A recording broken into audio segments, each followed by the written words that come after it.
Hi, everybody. It's Julianne Eidelman. Today, we're thinking through the value of a Facebook page for you. First thing I want to say is you don't have to have a Facebook page.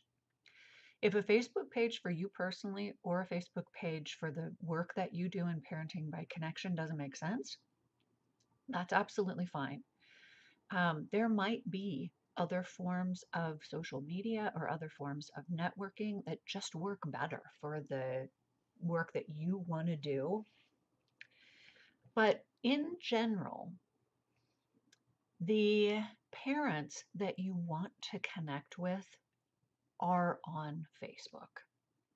There's a massive amount of people that are on Facebook, and the average age of a new mother in the United States right now is around 26.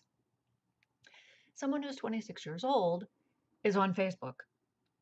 They grew up with social media. They're very familiar with it. That's where they go to find out, to get the information that they need to do whatever, to shop, to raise their kids, to talk to their friends. It's just part of what they do. So I'm not saying that you're all trying to reach the average new mom. Maybe your audience is very different, or maybe your audience is very specific. So if it doesn't make sense for your audience, don't do it. If it doesn't make sense for you personally to be on Facebook, then you just create a page for your business.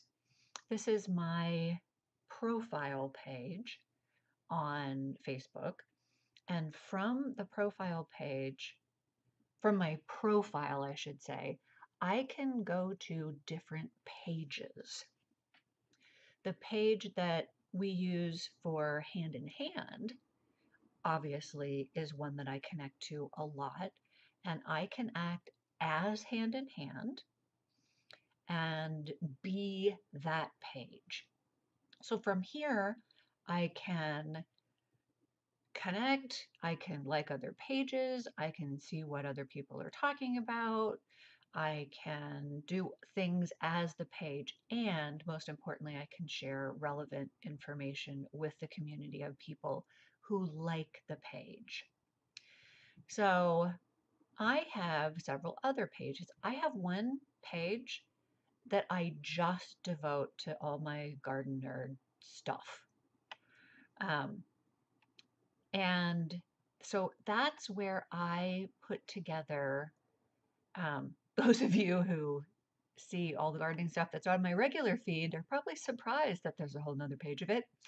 But this is where I get really nerdy about my gardening projects. And that's just kind of one way to organize your life on Facebook. And then the page that I use personally for Parenting by Connection business is the um, Parent Scientist page.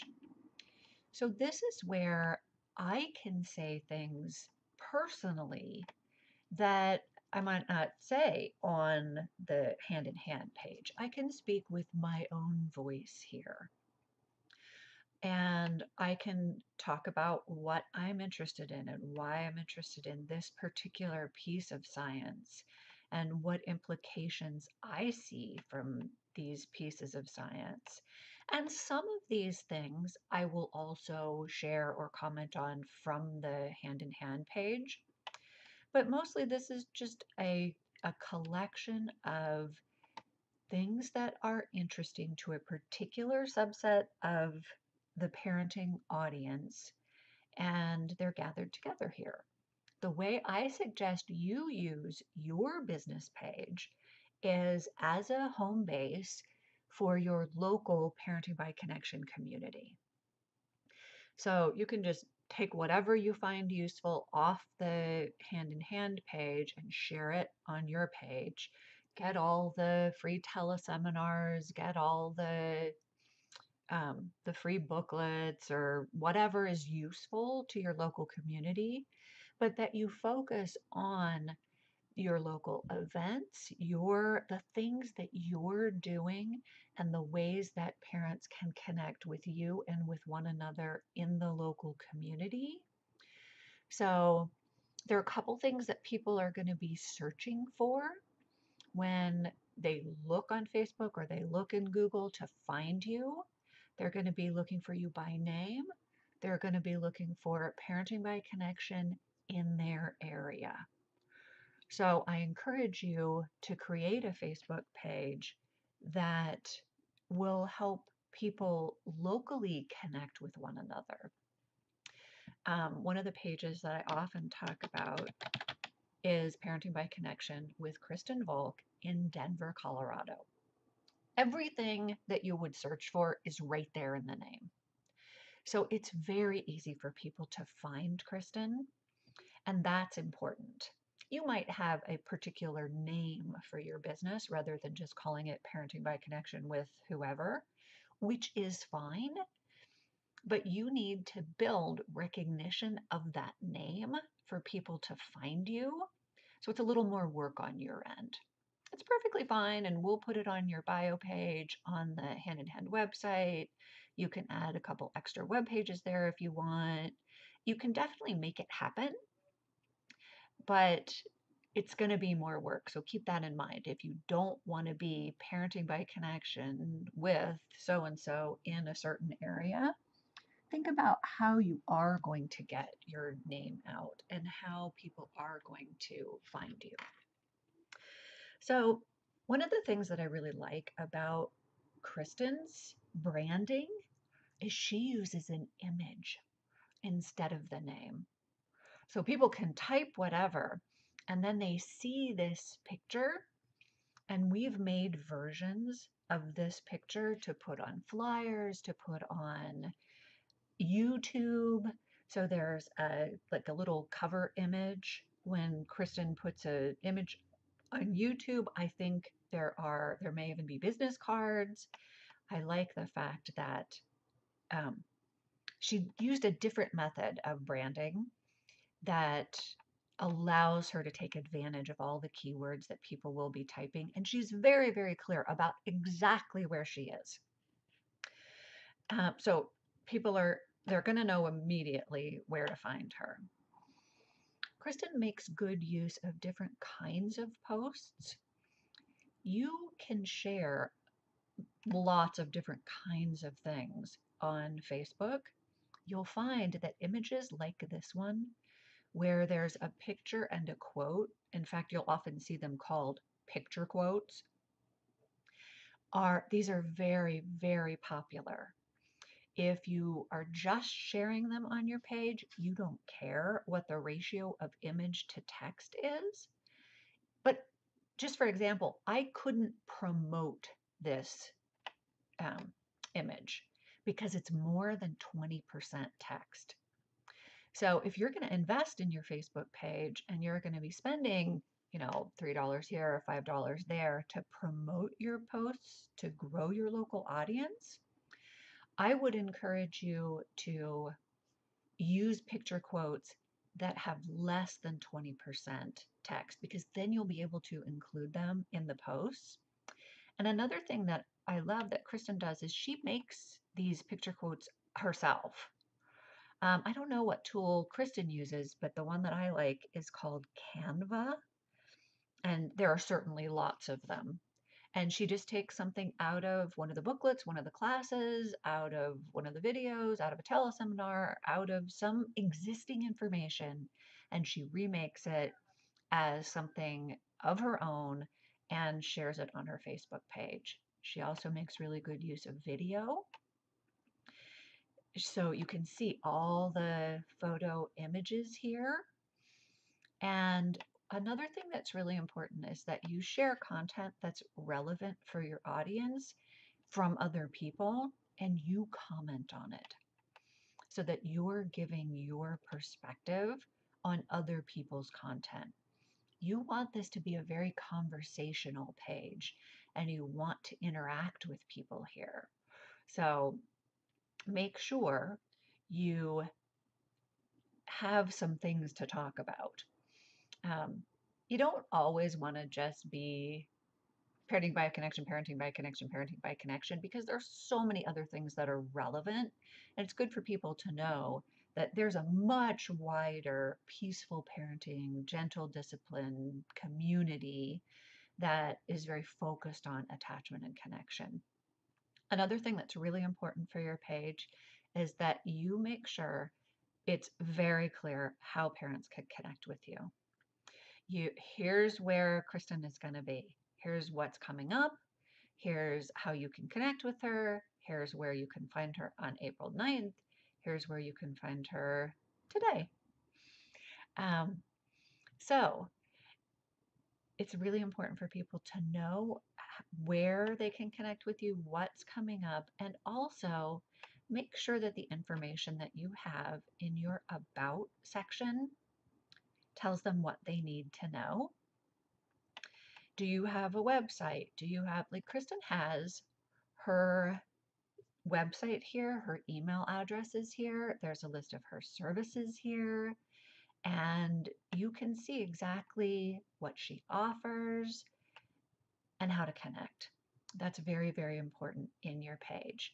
And then what you want to do is you want to like other pages by people who are in the Parenting by Connection area.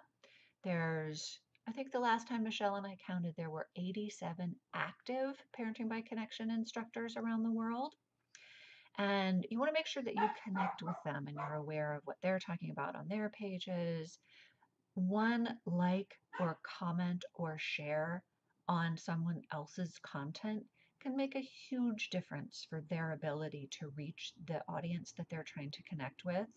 So be generous with your likes and shares, and other instructors will do the same for you. And that helps you be seen. The way people are going to see you is in their news feed. You'll put your posts on your webpage, on your hand in hand, or gosh, I can't even talk, your Facebook business page. And people will see them because they are fans of your page. They'll see them in their news feed. So this is what my news feed looks like. As you can see, there's plenty of stuff about gardening. There's plenty of stuff about online marketing. And there's plenty of stuff about kids and parenting. So I've got lots of information to choose from if I want to share something. I can talk about, what Huffington Post Parents is saying. I can talk about what individual parents that I follow are saying. Um, Audrey Borden has a lot of interesting things to say about education. I can find out what politically might influence parents. And of course, there are some ads stuck in my feed, which is normal. People seem very used to that. So your feed,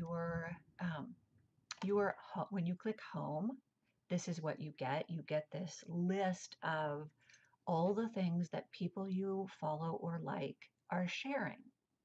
So Stephanie Parker, Parenting by Connection instructor in the UK, shared this picture quote from the Hands-Free Revolution. And if this is something that you like or something that you think your community members will connect with well, then all you do is you like this and then you share it to your Facebook page. So on a page you manage, and I can put this on the hand in hand page.